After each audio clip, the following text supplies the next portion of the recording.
আমি আপনার কষ্ট ভরা নিঃসঙ্গ জীবনের সঙ্গী হতে চাই।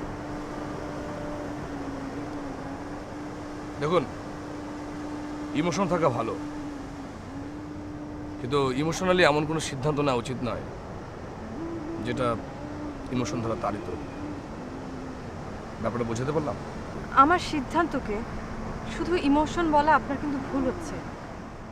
দেখুন, আপনার সিদ্ধান্তকে আমি খাটো করে দেখছি না, কিন্তু আমার এই মনের ঘরে শুধুমাত্র মালিহার বসবাস।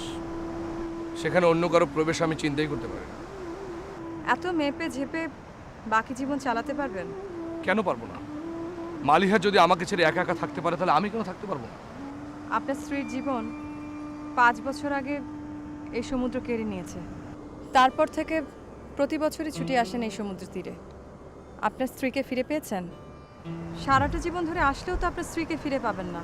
আমি জানি, তো তারপর আমি আসবো, সারা জীবন ধরে আসবো। আমি জানি এবং বুঝি আপনার স্ত্রীর ভালোবাসা আপনাকে আচ্ছন্ন করে রেখেছে। তার মানে এই নয় যে বাকি জীবন আপনি নিঃসঙ্গ কাটিয়ে দিবেন।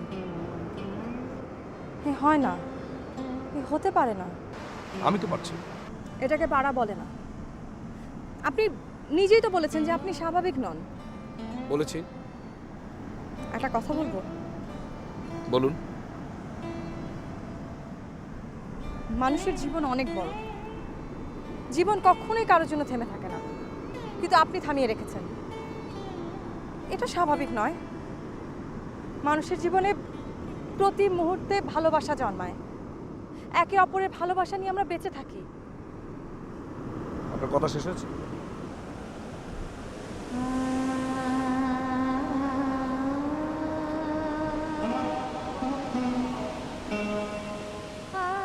আপনার সিদ্ধান্তটা সবে ধাক্কা খেয়েছে, ঢেউ উঠছে ক্রমাগত, থামতে সময় লাগবে।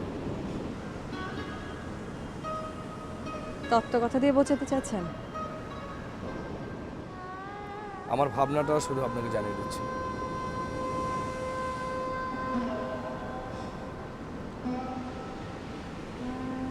যাবার আগে শুধু একটা কথা শুনে রাখুন। প্রতি বছর ঠিক এই সময় আমি কক্সবাজারে এসে শুধু আপনার জন্য সমুদ্র সৈকতে অপেক্ষা করব।